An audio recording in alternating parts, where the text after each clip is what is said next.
여러분 유대절기 7가지가 있어요. 유월절은 어린 양의 피를 의미하고, 무교절은 우리가 대청소하는 시즌, 그 다음에 초실절, 초실절은 부활의 첫 열매인 예수 그리스도를 가리키는 거죠. 그 다음에 오순절, 오순절은 이때부터 이제 밀추수가 시작된 날입니다. 그러니까 성경에 나오는 모든 추수는 다 밀추수예요.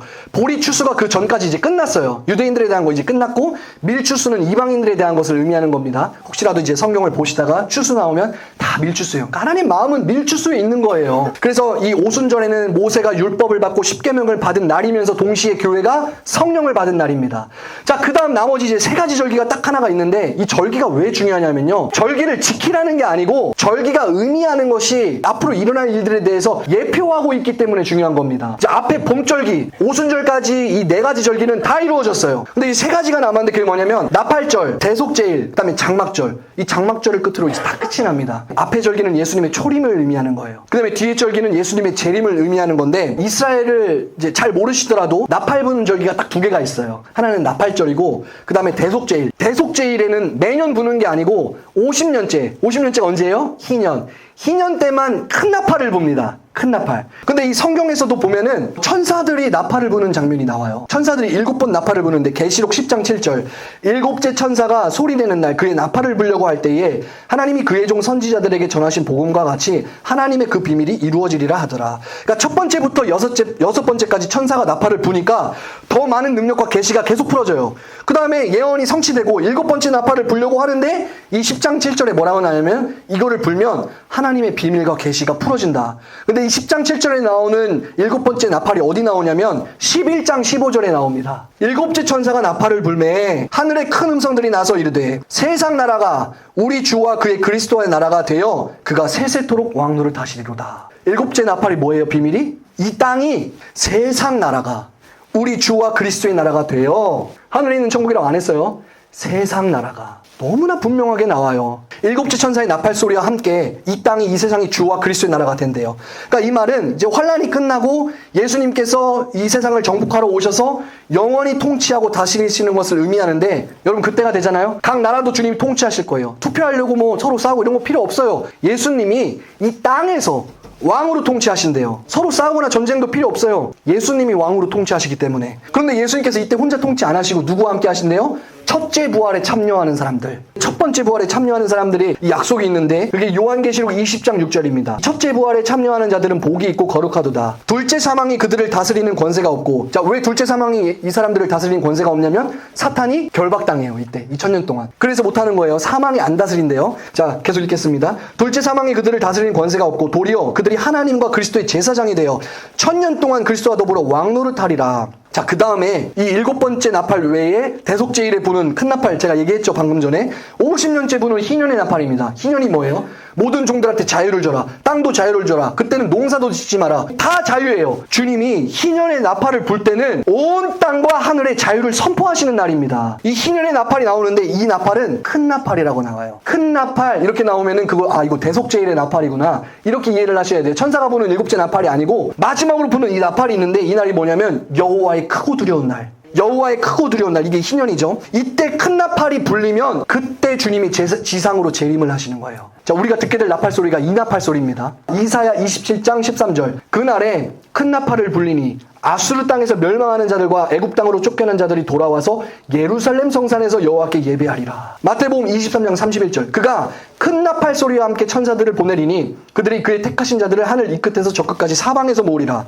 우리가 듣게 될 나팔 소리가 이 나팔 소리입니다. 이 나팔 불릴 때 하나님이 천사들을 보내가지고 사방 온 땅에서 사람들을 모을 거래요. 그러면 이 나팔을 누가 불어요? 마태복음 24장에는 천사들이 분다고 나오는데, 그때 어떻게 되냐면, 여러분 세상의 모든 크리스천들이요, 예수님을 믿는 사람들이 같은 날 같은 시각에 예루살렘으로 모이게 되는 거예요. 근데 어떻게 가냐? 여러분 저는 이거 몰라가지고 저 이스라엘 이사 가려고 했거든요. 제인 사모하고 이거 한 10번 넘게 얘기했어요. 우리 이스라엘로 그냥 가자.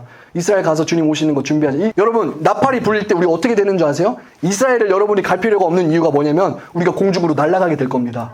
이게 무슨 환상 같은 소리야. 21세기에 2025년에 성경이 예언하고 있단 말이에요. 근데 우리가 어디로 날아가냐면요, 예루살렘 위에 공중으로 날아가게 됩니다. 왜 날아가냐? 주님이 오시는데 우리가 주님 환영하러 나가야지.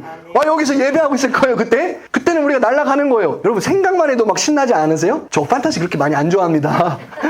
굉장히 현실적이고 이성적인 사람이란 말이에요. 근데 성경이 이렇게 예언을 하고 있어요. 우리 공중으로 끌려가게 될 거예요. 그날, 마지막 나팔이 불릴 때. 그래서 이때를 24장 29절에 예수님이 뭐라고 나오냐면, 환난 후에 고린도전서 15장 51절 52절 우리가 다 잠잘 것이 아니오 마지막 나팔의 순식간에 호련히 다 변화되리니 나팔 소리가 나매 죽은 자들이 썩지 아니할 것으로 다시 살아나고 우리도 변화되리라. 여러분, 이게 휴거의 모습이에요. 그러니까 두려워할 필요가 없어요. 휴거 때 우리 휴거 안 당하면 어떻게?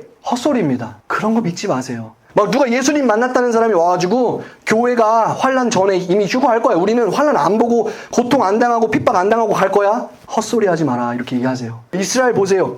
5,000년 동안 지금 환난입니다. 중국 교회 보세요. 북한 교회 보세요. 계속 환난 속에 있어요. 이 한국 교회만 너무 배불러서 편안하게 신앙생활하는 게 좋으니까 이따위 메시지들이 지금 믿는 거예요. 사람들이. 누가 환상 봤다고 하면 그거 믿고. 예수님이 뭐라고 얘기했어요? 바울이 뭐라고 얘기했어요? 환난 후에 이게 휴거의 모습이에요. 성경에서 마지막 나팔 이거 나오면 항상 휴거라는 말이 같이 나와요. 휴거라는 단어는 안 나오지만 공중으로 올라가는 게 환난 후에 항상 나온단 말이에요. 그때 우리가 변화되는 거예요. 근데 첫 번째로 순서가 있어요. 이것만 하고 이제 마치겠습니다. 첫 번째로 죽었던 사람들이 먼저 일어나요. 두 번째로 이 땅에 아직 남아있는 사람들, 그 사람들이 변화돼서 공중에서 주님을 만나게 된대요. 첫 번째 부활이죠. 근데 언제라고요? 마지막 나팔이 불릴 때. 대환란 전에요? 후에.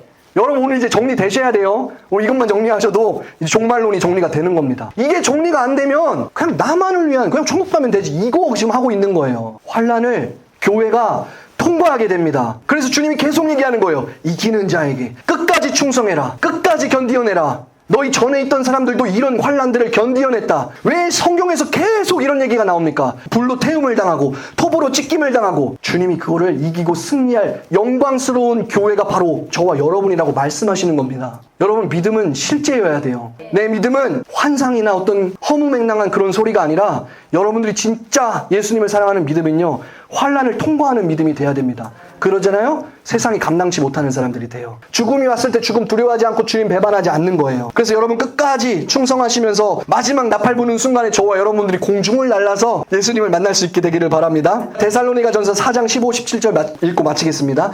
우리가 주의 말씀으로 너희에게 이것을 말하노니 주께서 강림하실 때까지 우리 살아남아 있는 자도 자는 자보다 결코 앞서지 못하리라. 주께서 호령과 천사장의 소리와 하나님의 나팔 소리로 친히 하늘로부터 강림하시리니 그리스도 안에서 죽은 자들이 먼저 일어나고 그 후에 우리 살아남은 자들도 그들과 함께 구름 속으로 끌어올려 공중에서 주를 영접하게 하시리니 그리하여 우리가 항상 주와 함께 있으리라. 여러분, 우리가 진짜 살아있는 믿음이 있어야 되는 거예요. 성경이 이제 조금 정리가 되셨어요? 오늘 들으면서 좀 정리가 되십니까? 환난을 통과하게 될 거예요. 그게 승리하는 교회입니다. 여러분, 교회는 승리하게 될 겁니다. 두려워할 필요가 없어요. 주님이 승리하는 교회에게 주시는 축복은요, 잠깐 환난의 그 경한 것과 비교가 안 된대요. 할렐루야. 지금 시대에 우리가 그런 일들을 보게 될 겁니다. 나팔 소리가 들릴 때 공중에서 주님 영접하시기를 축복합니다. 너무나 영광스러운 날이 될 거예요. 그걸 통과하는 그 순간들은 잠깐이고 우리에게는 소망이 있습니다. 어린 양이신 예수의 승리. 왜 어린 양으로 나오죠? 유다의 사자로 다시 오시는 예수님도 있지만 예수님은 십자가에 달리셔서 왕이 되셨습니다. 십자가를 짊어지라고 주님이 말씀하셨어요. 십자가가 뭡니까? 그냥 내 삶 가운데 있는 어떤 고난과 뭐 이런 것도 당연히 십자가일 수 있지만 진짜 십자가는 고난을 통과하는 거예요. 예수님을 진짜 사랑하는 사람들은 주님의 기쁨만이 아니라 영광만이 아니라 고난까지도 같이 함께 참여하는 자가 되는 거예요. 주님, 나에게 그 고난까지도 참여하고 이기고 승리하고 돌파하고 뚫어낼 수 있는 그 믿음을 주세요. 그래서 정말 이스라엘이 이제 회복되고 이방인의 충만한 숫자가 이제 차기 시작해서 예수님이 다시 오시는 그날을 우리가 보게 될 때 그날이 영광스러운 날이 되게 하여 주옵소서. 우리 같이 한번 주님의 이름